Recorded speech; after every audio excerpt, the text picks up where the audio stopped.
तृतीय वर्ष भूगोल के विद्यार्थियों के द्वितीय प्रश्न पत्र प्रादेशिक भूगोल के अंतर्गत एशिया का उच्चावच द रिलीफ पैटर्न ऑफ और टेरेन ऑफ एशिया। एशिया एक विशाल महाद्वीप होने के कारण इसका धरातलीय विविधताओं से युक्त होना स्वाभाविक है। यहाँ एक ओर विस्तृत पर्वत श्रेणियाँ हैं तो दूसरी ओर तिब्बत, दक्षिण भारत, अरब के पठार हैं। यहाँ विशाल नदियों के मैदान हैं तथा विस्तृत द्वीपों की एक श्रृंखला है, जैसा कि एक मानचित्र के माध्यम से प्रदर्शित किया गया है। एशिया के उच्चावच का विशद विवरण प्रादेशिक आधार पर किया जा सकता है। इस दृष्टि से विद्वानों ने ज्यामितीय विभक्तिकरण किया है जो उच्चावच और भूगर्भिक दृष्टि के आधार पर सम्मिलित है और यह विश्लेषण का भी एक उत्तम आधार प्रदान करता है। इस दृष्टिकोण से भारत को निम्नांकित प्रदेशों में विभक्त किया जाता है। पहला है भारतीय त्रिभुज द इंडियन ट्रायंगल, दूसरा है म्यांमार मलाया का पंखाकार क्षेत्र, तीसरा है चीन का चौकोर पट्ट, चौथा है पश्चिमी एशिया का त्रिभुज या अरब का पठार और पांचवा है द्वीपीय वृत्तखंड। तो प्रारंभ करते हैं हम पहला भारतीय त्रिभुजाकार क्षेत्र द इंडियन ट्रायंगल। इसके अंतर्गत मुख्यतया भारतीय उपमहाद्वीप सम्मिलित किया जाता है। यह एक विशिष्ट भू आकारिकी प्रदेश है जिसके 4 उपविभाग हैं। उत्तर में तिब्बत का पठार विस्तृत है। पठार के दक्षिणी छोर से हिमालय की विस्तृत उच्च पर्वत श्रृंखलाएं प्रारंभ हो जाती है। पर्वतीय भाग के दक्षिण में उत्तर भारत का विशाल मैदान है और दक्षिण में प्रायद्वीपीय भारत का प्राचीन स्थलखंड है। ये चारों आकार संरचना एवं उच्चावच की दृष्टि से भिन्नताएं रखते हैं, अतः इनका संक्षिप्त विवेचन अति आवश्यक है। पहला है तिब्बतियन प्लेटो, तिब्बत का पठार। यह संसार का सर्वोच्च पठारी भाग है जिसकी औसत ऊंचाई 4500 मीटर से भी अधिक है। इसके दक्षिण में हिमालय की पर्वत श्रृंखला है तथा उत्तर में क्युनलुन, अल्टाई एवं न्यानशान पर्वत श्रेणियाँ हैं। इस पठारी भाग पर अनेक श्रेणियाँ एवं बेसिन हैं तथा अत्यधिक अपर्दन के फलस्वरूप संपूर्ण क्षेत्र असमतल और एक अपर्दित पठार हो गया है। यहाँ अनेक बेसिन या द्रोणियों में झीलें स्थित है जो विविध आकार की है। इन द्रोणियों में सेदाम की द्रोणी सबसे बड़ी है। सेदाम से दक्षिण में पूर्व पश्चिम विस्तृत श्रेणियों में दक्षिणावर्ती हो जाती है। तिब्बत के पठार के पूर्वी भाग में पूर्वी एशिया की नदियों का शीर्ष स्थल है। यह दक्षिण भाग में भारत की ओर 2 प्रमुख नदियों अर्थात ब्रह्मपुत्र और सिंधु नदी द्वारा निर्मित घाटियाँ भी है। पश्चिम के संकीर्ण सिरे पर पामीर की गांठ स्थित है।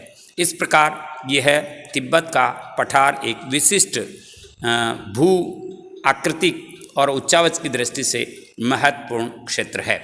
दूसरा है द माउंटेन वॉल, पर्वतीय भित्ति। भारत के उत्तर एवं तिब्बत के पठार के दक्षिण में एशिया का सर्वाधिक महत्वपूर्ण भूरूप हिमालय की श्रेणियां हैं। इनका विस्तार लगभग 3500 किलोमीटर की लंबाई में है तथा ये एक पर्वतीय भित्ति और अवरोध के रूप में है। हिमालय में वृत्तचाप के आकार की अनेक समानांतर श्रेणियां हैं। ये श्रेणियां नवीन मोड़दार पर्वत है जिनका उद्गम नवकल्प यानी टर्सरी ईरा में हुआ है। यद्यपि इसकी संरचना तीव्र वलन, भ्रंश आदि से अत्यधिक जटिल हो गई है। यह प्रक्रिया यहाँ संपूर्ण टर्सरी और प्लीस्टोसीन युगों में कार्यरत रही है। आज भी यह क्षेत्र भूगर्भिक दृष्टि से अस्थिर है और इसके प्रमाण के रूप में हम कह सकते हैं कि यहाँ आने वाले भूकंप इसका सबसे बड़ा प्रमाण है। इसके अतिरिक्त हिमानियों का प्रभाव है इस क्षेत्र पर पर्याप्त मात्रा में दिखाई देता है। इसके कारण यहाँ पर हिमानी निर्मित भूस्वरूपों की भी प्रधानता है। हिमालय में नवीन पर्वत श्रेणियाँ हैं। अतीत काल में यहाँ पर टैथिस नामक भू सन्नति थी, विशाल समुद्र था जो वर्तमान में आल्प्स पर्वत के से लेकर हिमालय के पूर्वी छोर तक फैला था। इसके उत्तर में अंगारा लैंड और दक्षिण में गोंडवाना लैंड नामक विशाल भूखंड था। सदियों से इस अगाध भूसन्नति यानी जियो सिंक्लाइन में तलछट का जमाव होता रहा जो अंतोदगत्वा भूगर्भिक हलचलों से नव कल्प युग में विशाल हिमालय की श्रेणियों में उद्धृत हुआ है। भौगोलिक दृष्टि से हिमालय के तीन भाग किए जाते हैं: वृहत हिमालय, लघु हिमालय और बहार हिमालय। तो इसका विशिष्ट विवरण हम हिमालय पर्वत के जो प्रथम प्रश्न पत्र है हमारा, उसके अंतर्गत हम पूरी तरीके से विशेष रूप से हम प्राप्त कर चुके हैं। फिर उत्तर का भारत का विशाल मैदान। तो हिमालय पर्वत श्रेणियों के दक्षिण और पश्चिम में पठार के उत्तर में नदियों द्वारा निर्मित मैदान है, जिसे गंगा, सिंधु, ब्रह्मपुत्र के मैदान के नाम से संबोधित किया जाता है। यह लगभग 7.5 लाख वर्ग किलोमीटर में फैला हुआ है। इसका भी विस्तृत विवरण हम भारत के भूगोल के अंतर्गत प्रथम प्रश्न पत्र में अध्ययन कर चुके हैं। प्रायद्वीपीय पठार। प्रायद्वीपीय पठार, जिसे दक्षिण का पठार या पेनिनसुलर इंडिया या प्रायद्वीपीय स्थिर भूखंड के नाम से संबोधित किया जाता है, यह एक प्राचीन स्थलखंड है। विश्वास किया जाता है कि इस क्षेत्र की चट्टानें पृथ्वी की प्रारंभिक चट्टानों से समानता रखती है, जो कालांतर में भूगर्भिक क्रियाओं से ग्रेनाइट, नीस आदि में बदल गई थी। वैगनर महोदय के अनुसार पेंजिया के गोंडवाना लैंड का अभिन्न अंग था, जो क्रिटेशियस काल में अफ्रीका के मूल रूप से प्रभावित होकर वर्तमान स्थान पर आ गया। प्राचीन युग के धारवाड़ और कुडप्पा काल के इस भाग पर अनेक क्षेत्रों में रूपांतरित चट्टानें यानी मेटामॉर्फिज्म रॉक्स का जमाव दिखाई देता है।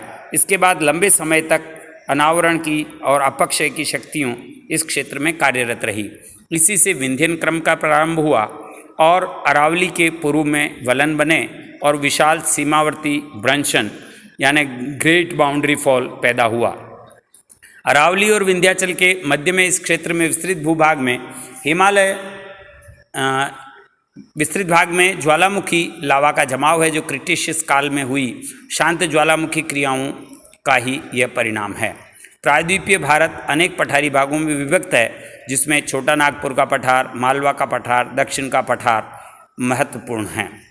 द्वितीय भाग के अंतर्गत यदि हम देखेंगे तो वह है तिब्बत के दक्षिणी पूर्वी छोर में फैला हुआ म्यांमार मलाया का पंखाकार क्षेत्र, Myanmar Malaya fan area. Tibet के दक्षिणी पूर्वी छोर से उत्तर दक्षिण में म्यांमार मलाया का पंखाकार और शंक्वाकार क्षेत्र फैला हुआ है। इसके अंतर्गत म्यांमार यानी बर्मा, थाईलैंड, मलाया, हिंद चीन, इंडोनेशिया के देश सम्मिलित है। इस क्षेत्र में लंबाकार पर्वत श्रेणियाँ और उनके मध्य में नदी घाटियों का विस्तार है। पश्चिम में अराकानियोमा पर्वत श्रेणी है, जिसका क्रम अंडमान निकोबार द्वीप समूह तक चला गया है। मध्यवर्ती श्रेणी सीधी मलाया प्रायद्वीप के दक्षिणी भाग तक चली गई है, जबकि पूर्वी श्रेणी इंडो चीन के निकट घुमावदार हो गई है। पर्वत श्रेणियों के मध्य इरावदी, चिनवन, साल्विन, मैकांग आदि नदियों की घाटियाँ स्थित है। इस क्षेत्र का पंखाकार स्वरूप इन्हीं श्रेणियों और घाटियों से बना है, जिसका केंद्र तिब्बत का दक्षिणी पूर्वी छोर है। यह क्षेत्र भी प्राचीन स्थलखंड है और यहाँ की संरचना शेष पर्वतीय क्षेत्रों के समान है। इस प्रदेश की पर्वत श्रेणियों में अराकानियोमा तथा अन्नामाइट श्रेणियाँ मुख्य है। अराकानियोमा टर्सरी नवीन वलन पर्वत श्रेणी के अंतर्गत आती है, जो हिमालय का विस्तृत भूभाग है। चिंदवन नदी के पूर्व में कुमेनबूम और दक्षिण में पेंगुयोमा की सीमावर्ती निचली पर्वत श्रेणियाँ हैं। पर्वत श्रेणियाँ नदी घाटियों के अतिरिक्त इस क्षेत्र में पठारी भाग भी विस्तृत है।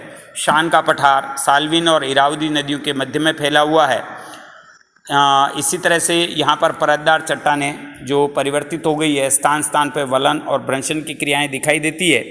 मलाया प्रायद्वीप एक लंबाकार क्षेत्र है, जो शाम की खाड़ी से सिंगापुर तक लगभग 1000 किलोमीटर लंबाई में फैला हुआ है। इस प्रायद्वीप पर चूना पत्थर क्वार्ट्ज का विस्तार है। कहीं कहीं पर क्रिटेशियस ग्रेनाइट भी दिखाई देता है। ग्रेनाइट की श्रेणियाँ कई स्थानों पर 3000 मीटर तक ऊंची हो गई है। सुंडा वैदी ये एक विशेष भू आकार है जो इस क्षेत्र के अंतर्गत है। इसका स्पष्ट जानकारी हमें होना आवश्यक है। हिंद चीन के दक्षिण में, इंडोनेशिया के दक्षिण में, मलाया से बोर्नियो तक के विस्तृत क्षेत्र में सुंडा वेदी के नाम से जाना जाता है। ये एक विशिष्ट भूरूप है जिसका विस्तार स्थल एवं दक्षिणी चीन सागर के जलीय क्षेत्र में है। इस क्षेत्र में प्राचीन पर्वत श्रेणियाँ दृष्टिगत होती है जो मोड़दार है, और उत्तर दक्षिण विस्तृत श्रेणियों को स्वेस ने प्राचीन पर्वतों के मूल अवशेष के रूप में ही वर्णित किया है। यद्यपि ये श्रेणियाँ यद्यपि ये पर्वत श्रेणियाँ अवशेष है और अपरदन से प्रभावित है, किंतु फिर भी पर्याप्त ऊंचाई की है। इसके मूल श्रेणियाँ बहुत ऊंची रही होगी। सुंडा वेदी के मध्यवर्ती भाग में अपर्दित उच्चावच है, जहाँ बीच बीच में एकाकी टीले दृष्टिगत होते हैं। यह क्षेत्र ज्वालामुखी तथा भूकंप क्रियाओं से अप्रभावित है, यद्यपि प्राचीन काल में इन क्रियाओं के यहाँ प्रमाण मिलते हैं। इस प्रकार कुल 5 भू उच्चावच के क्षेत्रों में से आज हमने 2 उच्चावचों के बारे में विस्तार से जानकारी प्राप्त की। साथ में मानचित्र और विभिन्न चित्रों के माध्यम से इन क्षेत्रों के भू आकृतिक प्रदेशों को आपको स्पष्ट किया गया है। तो पहला भारतीय त्रिभुज, दूसरा म्यांमार मलाया का पंखाकार क्षेत्र। नेक्स्ट जो शेष बचे हुए भूरूप हैं वो अगले समय में आपके सामने प्रस्तुत करूंगा। आज इतना ही, धन्यवाद।